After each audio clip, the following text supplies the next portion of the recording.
الصلاۃ والسلام علیک یا سیدی یا رسول اللہ وعلی آلک و اصحابک یا سیدی یا حبیب اللہ۔ کسی بھی قوم میں اگر کوئی شخص کسی کو کوئی نقصان پہنچاتا ہے تو اس کا بدلہ اسے دیا جاتا ہے۔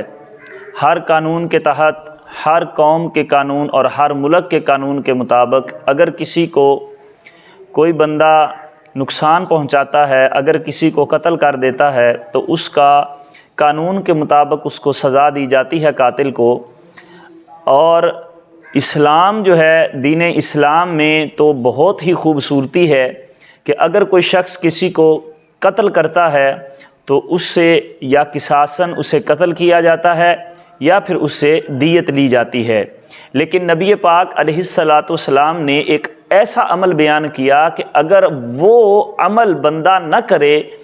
تو اس کا نقصان جو ہوتا ہے تو اس کا مداوع کوئی نہیں۔ نقصان بھی خود انسان کر رہا ہے، ایک مسلمان کر رہا ہے، اور پھر اس نقصان کا بدلہ اسے کچھ بھی نہیں ملتا، وہ نقصان ہی نقصان ہوتا ہے۔ اور کوئی نقصان ہو، وہ قتل بھی ہو جائے تو قاتل کو سزا دی جاتی ہے، لیکن یہ ایسا نقصان ہے کہ اس نقصان کے بدلے میں اسے کچھ بھی نہیں دیا جاتا اور کوئی اس کا بدلہ نہیں ہوتا۔ سنیے نبی پاک علیہ الصلاۃ والسلام کی حدیث جو امام ترمذی رحمۃ اللہ تعالیٰ لے کے آئے ہیں، وہ حضرت ابن عمر رضی اللہ تعالیٰ عنہما سے روایت ہے۔ آپ فرماتے ہیں کہ نبی پاک علیہ الصلاۃ والسلام نے ارشاد فرمایا، جس شخص کی عصر کی نماز رہ گئی، اس نے عصر کی نماز کو چھوڑ دیا، حضور علیہ الصلاۃ والسلام فرماتے ہیں گویا اس کے اہل خانہ اور مال دونوں برباد ہو گئے۔ یعنی ایسی بربادی ہے کہ جس کے بعد اس کا مداوع ہی کوئی نہیں، وہ خود بھی برباد ہو گیا،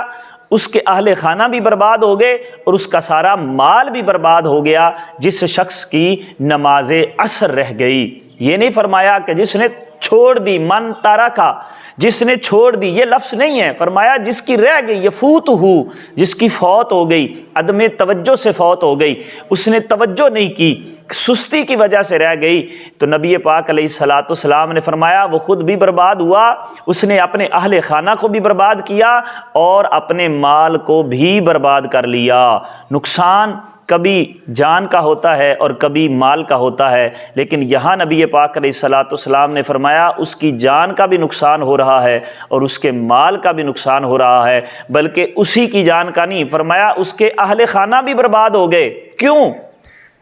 کیونکہ جب یہ خود نماز نہیں پڑھے گا تو گھر والے بھی نماز نہیں پڑھیں گے۔ اسی لیے اللہ تبارک و تعالیٰ نے فرمایا قوا انفسکم و اہلیکم نارا، فرمایا خود اپنے آپ کو بھی آگ سے بچاؤ اور اپنے گھر والوں کو بھی آگ سے بچاؤ۔ اگر تم نماز پڑھو گے تو تمہارے گھر والے بھی نماز پڑھیں گے، اگر تمہیں نماز پڑھنے کی عادت ہوگی تو تمہارے گھر والوں کو بھی نماز پڑھنے کی عادت ہوگی، لیکن اگر تم ہی نماز سے دور ہو گئے، اگر جو اس کے ماتحت ہیں تو وہ بھی سارے کے سارے ہی نماز سے دور ہو جائیں گے۔ لہٰذا جو گھر کا سربراہ ہے، جو گھر کا بڑا ہے، اسے آگے بڑھنے کی ضرورت ہے، اسے ان کاموں میں آگے آنے کی ضرورت ہے کہ اگر وہ ان کاموں میں آگے آئے گا تو گویا پھر گھر والے بھی ایسے کاموں میں آگے آئیں گے۔ اور پھر نبی پاک علیہ الصلاۃ والسلام نے عمدن چھوڑنے کی یہ وعید بیان نہیں کی۔ غور کریں اس حدیث پاک پہ، تو نبی پاک علیہ الصلاۃ والسلام نے جو لفظ استعمال فرمایا وہ ہے تفوت ہو، اس کی نماز فوت ہو گئی، عدم توجہ سے، بے خبری سے اور بھول کر اس کی نماز رہ گئی، تو اس کی یہ وعید ہے کہ اس کے گھر والے بھی برباد ہو گئے اور اس کا سارا مال بھی برباد ہو گیا۔ لیکن اگر کوئی عمدن چھوڑتا ہے، جان بوجھ کر کوئی نماز چھوڑتا ہے، تو اس کے بارے میں نبی پاک علیہ الصلاۃ والسلام کی وعید ظاہری ہے، اور نبی پاک علیہ الصلاۃ والسلام نے ارشاد فرمایا من ترک الصلاۃ متعمدا فقد کفر، فرمایا جس نے جان بوجھ کر نماز کو چھوڑ دیا اس نے گویا نماز کا ہی انکار کر دیا۔ فقد کفر، اس کا ایک معنی یہ بھی کیا گیا کہ اس نے کفر کیا، اور ایک معنی یہ بھی کیا گیا ہے کہ اس نے نماز کا ہی انکار کر دیا۔ تو جس نے نماز کا انکار کر دیا اس نے رب تعالیٰ کے فرض کا انکار کر دیا، جس نے فرض کا انکار کر دیا تو وہ دائرہ اسلام سے بالکل خارج ہو جائے گا۔ اس لیے جان بوجھ کر چھوڑنے کی تو وعید اور سخت ہے، لیکن جو سستی ہم کرتے ہیں، جو غفلت ہمارے اندر موجود ہے، وہ غفلت کی وجہ سے اور اس سستی کی وجہ سے جو نمازیں ہماری رہ جاتی ہیں، اس کی وعید نبی پاک علیہ الصلوۃ والسلام نے یہاں بیان فرمائی کہ جس نے نماز عصر کو چھوڑ دیا، نماز عصر جس کی رہ گئی،